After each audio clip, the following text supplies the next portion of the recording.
안녕하세요. 돈테크맨 강동훈 에디터입니다. 이번 영상은 어린 자녀를 둔 3040 부모님들을 위한 주제입니다. 내 자녀를 위한 경제교육 방법에 대해서 다루어 볼 텐데요. 세계에서 내노라는 부자들이 많은 유태인들은 가난을 죄악이라고 생각을 하고 돈은 신이 주신 선물이라고 섬깁니다. 부자가 되기 위해 어린 자녀들에게 대대로 그들만의 경제교육을 시키면서 키우고 있는데 현재 우리는 어떤가요? 혹시 자녀가 돈 때문에 걱정하게 하는 것은 못난 부모라고 생각하지는 않으신가요? 친구들에게 뒤지지 않도록 유행을 타는 고가의 패딩, 전자기기, 심지어 명품까지 오죽했으면 등골 브레이커라는 신조어가 생겼나 싶습니다. 금쪽 같은 우리 아이가 재벌까지는 아니어도 돈 걱정 없이 여유 있게 살게 하고 싶은 것이 모든 부모님들의 마음인 것 같아요. 그런데 가만히 주위를 둘러보면 국영수 예체능 학원만 보내시는 현상을 심심찮게 볼 수 있는데요. 사교육 시장은 2019년 통계 기준으로 21조 정도, 통계에 안 들어갔거나 대학생, 취준생까지 합하면 30조가 훌쩍 넘어갑니다. 공부 잘하면 정말 좋죠. 그런데 문제는 좋은 대학에 갈 확률, 좋은 직장에 취업할 확률은 높아집니다만 그것이 돈을 많이 벌어서 잘 굴리는 능력을 담보하지는 않습니다. 학창시절 교과서에 수록된 경제이론은 우리 모두가 배웠는데 실전과는 좀 동떨어지지 않나요? 현실은 성공과 실패에 대한 무수한 경험이 더 많이 필요하기 때문이에요. 열심히 공부해서 창업을 꿈꾸는 학생은 6% 남짓 반면 안정적으로 급여를 받을 수 있는 교사, 공직자가 되고 싶다는 비중은 절반이 훨씬 넘어간다는 통계는 참 씁쓸하다는 생각이 듭니다. 주위에서 안정적인 직장을 다니면 부자가 되던가요? 제 주위의 부자들은 모두 사업하시는 분들이었어요. 사업하시는 분들은 학벌이 좋은 분도 계시지만 그렇지 않은 분들도 굉장히 많이 계셨습니다. 고로 공부를 잘하면 부자가 된다는 공식은 꼭 성립하는 것은 아니라는 거죠. 급여를 많이 받더라도 잘 모으지 못하거나 정보가 없다면 가치를 불리기가 어렵기 때문이에요. 중요한 것은 현실 직시와 돈의 가치를 잘 아는 것부터 시작된다고 생각합니다. 그렇다면 무엇을 해야 될까요? 어릴 때부터 돈의 가치에 대해서 자연스럽게 몸에 익히도록 하는 것입니다. 수천 건의 상담을 하다 보면 젊은 부모님들은 교육비나 대출이자 걱정이 대부분이고 나머지는 크게 걱정하지는 않으셨어요. 아이가 원하는 비용이 크지 않으니까요. 반면 아이가 20대가 넘어가는 5060 세대의 부모님들의 고민은 조금 달랐습니다. 걱정이 이만저만이 아니셨어요. 본인의 은퇴를 준비해도 모자라는 시기에 자녀들이 원하는 스케일, 또 해주고 싶은 스케일이 너무 커지기 때문인데요. 어릴 때는 패딩, 학원, 막기, 장난감이었다면 성인이 되면 유학, 전세자금, 사업자금, 결혼자금, 집 전부 억소리가 나는 것들이에요. 해주고 싶은 마음과 현실이 맞지 않아서 여기서부터 크레바스가 생기는 것 같더라고요. 상황이 되지 않음에도 요구하는 것은 편히 받는 것에만 익숙한 나머지 현실을 직시에 대한 감각이 떨어지기 때문이라는 생각이 듭니다. 실예로 저 또한 금융 업무를 하기 전까지는 열심히 땀 흘려서 버는 돈이 최고다, 저축만 잘하면 된다, 이런 이야기들만 듣고 자랐어요. 틀린 조언은 아니었지만은 그 다음엔 어떻게 해야 되지? 이런 생각은 좀 많이 들었습니다. 아쉽게도 현실은 땀 흘려서 제가 일한 만큼 원하는 보상이 주어지진 않더라고요. 돈은 열심히 일해서 버는 것은 맞는데 번 돈을 관리하는 속성은 조금 다르다는 것을 성인이 되고 한참 뒤에나 깨달았어요. 모을 때는 노동의 가치를 소중히 하면서 열심히 벌고 해프지 않게 써서 모으다가 이때는 더하기의 영역이죠. 어느 순간에 곱하기의 영역이 되면 속도가 어마어마하게 빨라집니다. 불어나는 속도도 잃는 속도도 마찬가지로요. 이 순간을 위한 깨달음이 핵심이라고 생각합니다. 과거 응팔에서 은행원으로 나오는 성동일 선생님께서 은행 금리가 쪼까 내려가지고 15%요. 이런 대사가 좀 기억에 남는데요. 주식을 해도 연평균 15% 내기가 어려운 시기인 현재 우리는 포인트를 찾을 수 있습니다. 당시에는 위험 부담이 전혀 없이 자동으로 재테크가 되는 시절이었어요. 1,000만 원을 1년만 은행에 넣어놔도 이자를 150만 원이나 줬으니까요. 당시엔 시대적으로 재테크라는 개념도 필요 없었고 정보도 많지 않았기 때문에 부모님 세대의 탓이라고도 할 수 없는 부분입니다. 어쩌면 그때는 열심히 돈 벌어서 적금만 잘 넣으면 최고였던 시절이었으니까 그 시대에 맞는 방법을 잘 전달해 주신 셈이죠. 반면에 현재는 환경이 아주 많이 바뀌었습니다. 계층 간 이동할 수 있는 사다리가 많이 치워졌다고 하죠. 미국 금리도 봐야 되고 테이퍼링도 걱정되고 원자재, 금, 환율, 국가 간의 관계도 중요하고 이것을 놓치지 않으려면 정치, 경제 뉴스도 관심 가져야 하는 것처럼요. 각 현업에 종사하시면서 모든 것을 직접 공부해서 아이에게까지 물려주기란 참 어렵습니다. 그럴 필요도 없고요. 하지만 크게 어렵지 않은 방법이 있습니다. 자연스럽게 돈 습관과 인식을 내 자녀에게 길러주는 방법입니다. 공부는 나중에 커가면서 알아서 할 수 있도록요. 그때가 되면 환경이 또 바뀔 수도 있으니까요. 실제로 검증된 방법들이고 어리면 어릴수록 매우 효과적이었어요. 스스로 돈 관리하도록 만드는 포인트는 총 3가지. 첫 번째, 세상에 공짜는 없다. 모든 용돈은 노동의 대가로 지불하는 방법이죠. 두 번째, 스스로 돈 관리를 하게 한다. 용돈 기입장이나 관련된 도구들을 활용하는 방법이고요.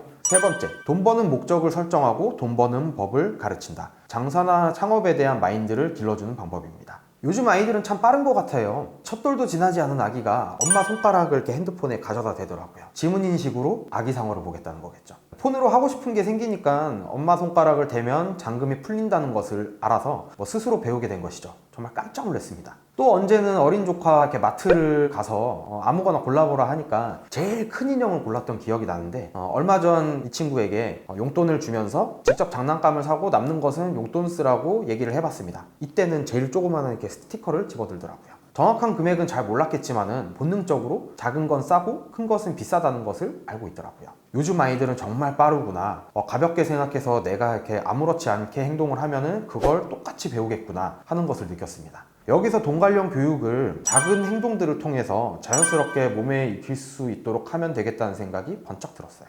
첫 번째, 불로소득은 없다. 유아기부터 스스로 경제적 마인드를 갖출 수 있도록 하는 행동 요령입니다. 무언가 원하는 걸 하기 위해서는 별도의 노동이 필요하다는 것을 인지시키는 건데요. 돈을 알기 시작하는 나이라면은 적은 액수의 용돈을 대가로 하면 되지만은 그 이전에는 영상을 보여준다든지 장난감을 사준다든지 하는 것들로 보상을 해주는 방법이죠. 여기서 포인트는 아이가 당연히 해야 되는 일과 감당하지 못한 일은 노동이 아님을 인지시켜야 합니다. 당연히 강제성도 없어야겠죠. 밥 먹으면 얼마 줄게, 숙제하면 얼마 줄게, 이런 것은 당연히 해야 될 일이기 때문에 맞지 않는다는 거죠. 공부하고 먹고 씻고 자는 당연히 해야 하는 일상 외에 설거지를 돕는다거나 빨래를 갠다거나 물건을 정리한다거나 이러한 노동으로 용돈을 벌어 쓰게 한다면 어렸을 때부터 돈 버는 게 힘들구나 라는 것을 스스로 인지할 수가 있습니다. 이렇게 번 돈은 쓸 때도 힘들게 벌었다는 생각이 들기 때문에 쉽게 쓰지 못해요. 둘째, 유아기를 벗어난 자녀는 용돈 정도는 스스로 관리하는 습관을 가지게 하는 것입니다. 자녀의 경제교육은 국영수처럼 한 과목만 따로 가르친다고 되는 것은 아니에요. 이론은 늘겠지만 효과는 떨어질 수 있습니다. 유태인들은 경제교육만 따로 시키지 않고 부모가 선생이 되어 법이나 세무, 문학, 종교, 의학 여러 분야의 독서와 토론을 함으로써 자녀의 생각을 지속적으로 키우는 훈련을 한다고 해요. 그래서 유망한 학자나 부자로 키울 수 있었던 거죠. 유태인들을 모두 따라할 수는 없겠지만 용돈 관리에 대한 의논이나 토론 정도는 도와준다면 굉장히 효과적입니다. 자녀를 하나의 인격체로 대하고 존중해주는 아주 중요한 교육이죠. 스스로 돈 관리하랬더니 친구에게 빌려줘서 받지도 못하고 우물쭈물하거나 쓸데없이 값비싼 물건을 사놓고 쓰지 않는다거나 하는 것은 모두 자녀의 선택이고 실패의 경험이자 자산입니다. 다만 이것으로 끝나는 게 아니라 피드백을 한번 해보는 거죠. 용돈에 대해서 간섭이나 제재를 가하는 것이 아니라 대화를 통해서 무엇을 놓쳤는지 스스로 인지하게 하는 것입니다. 단 고구마 삶아 드신 느낌이 드실 수도 있는데 믿고 맡겨보시길 바랍니다.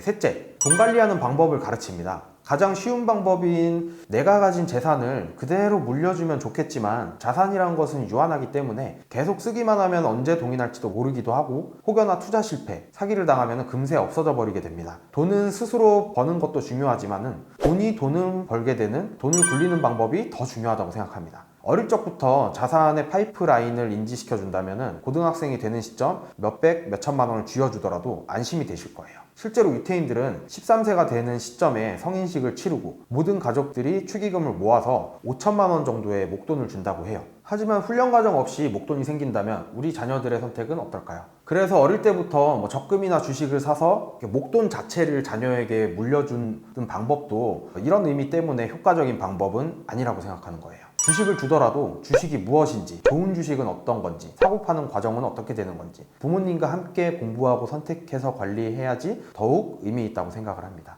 연령대별로 좀 더 세부적으로 볼게요. 유아기 때는 아이가 하고 싶어하는 것들이 있잖아요. 유튜브나 휴대폰 게임, 장난감 사주는 것들 이런 것들을 부모님이 필요할 때만 해주시는 게 아니라 집안일을 돕는 어떤 행동을 했을 때 적절한 보상 형태로 해주는 것이 도움이 됩니다. 앞서 언급을 드렸듯이 생활을 위해 당연히 해야 되는 행동 말고 가정을 위한 행동을 몇 가지 정해두는 것이 좋습니다. 유아기를 벗어나서 어린이가 되었을 때는 초등학교 저학년 때까지의 시기겠네요. 이때는 셈을 배우고 뭐든 호기심을 느낄 시기이기 때문에 가장 중요한 시기라고 생각합니다. 부모님의 행동 요령은 직접 용돈을 벌어쓰게 하고 스스로 관리하도록 돕는 것입니다. 기본적으로 할 것 이외에 용돈 항목을 세부적으로 정해서 냉장고에 붙여 두시고 매일 혹은 매주 정산하는 방식으로요. 이때 중요한 것은 숫자와 시간을 정확히 해야 되고 아이와 약속한 것은 꼭 지키는 것입니다. 이런 습관은 훗날 본인의 신용을 관리할 때 매우 도움이 됩니다. 초등학생이 되면 친구도 새로 사귀고 학용품도 스스로 사야 되니까 이전까지 모아둔 용돈을 사용할 텐데요. 이때는 하루 혹은 일주일 단위 사용 한도 정도는 정해줘야 낭비를 하지 않겠죠. 용돈을 어디 썼는지 물어보는 것은 좋은데 허투루 썼다고 핀잔을 주거나 용돈을 줄이겠다고 이렇게 협박을 하면 아이는 둘러대는 습관이 생길 수도 있어요. 아예 쓰지 않을 수도 있습니다. 사용했던 항목들에 대해서 자연스럽게 의논하시는 게 좋은데 눈에 직접 보이는 도구를 사용하면 더욱 효과적입니다. 고무도장을 4개 정도 만들어서 사용하면 효과적인데요. 꼭 필요한 데만 썼다면 참 잘했어요 도장을. 있으면 좋은데 지금 당장 필요 없는 것을 샀다면 잘했어요 도장을. 안 사도 되는데 산 거라면 다음에 더 잘해요 도장을. 절대 쓰면 안 되는 것들인데 썼다면 아쉬워요 도장을. 이런 식으로 한 달에 한 번 정도 기록을 남겨서 아이와 함께 체크를 해보면서 다음 달에는 아쉬워요 도장을 줄이도록 노력해보자며 응원을 해준다면 정말 좋겠죠.